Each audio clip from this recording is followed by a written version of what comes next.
For biologists, time has different meaning because a biologist knows that the life of the mosquitoes, flies, human beings, giraffe, and every other creatures, insects, or animals in the world, they have different time from each other.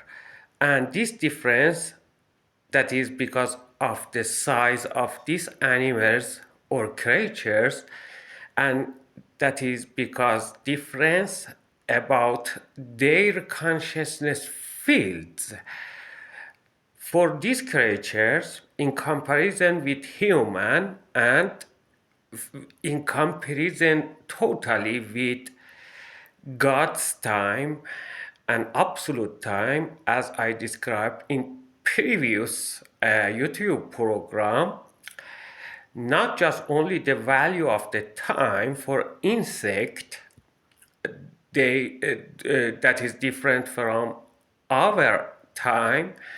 This time is different for every creature because the passage of the time, the value of the time for these conscious beings is different.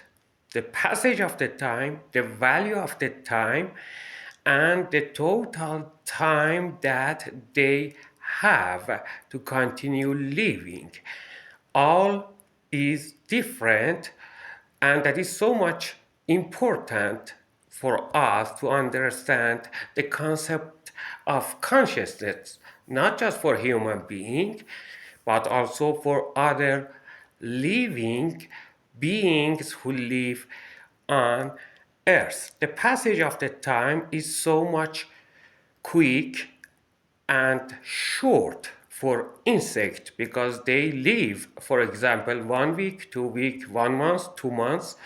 The passage of the time for cow and rhinos is so much slow because they have bigger body and they have bigger consciousness field and more developed nervous system. I am talking about the volume of the nervous system. So this is biological time.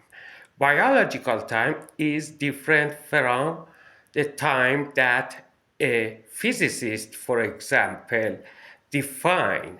So the definition and nature and passage and value of the time for physicists is not equal the definition for biologists. And these two types of time, those are different from each other.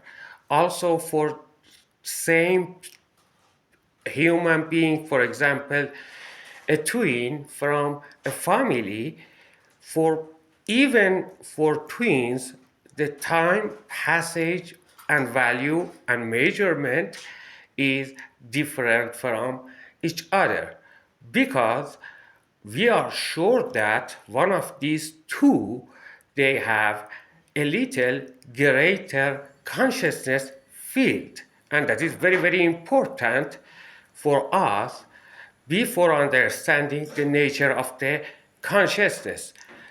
To know what is really consciousness, we have to understand very deeply the meaning and concept of the time. What is time? Consciousness is correlated to space and time, and so first we have to recognize and understand the elements in this combination.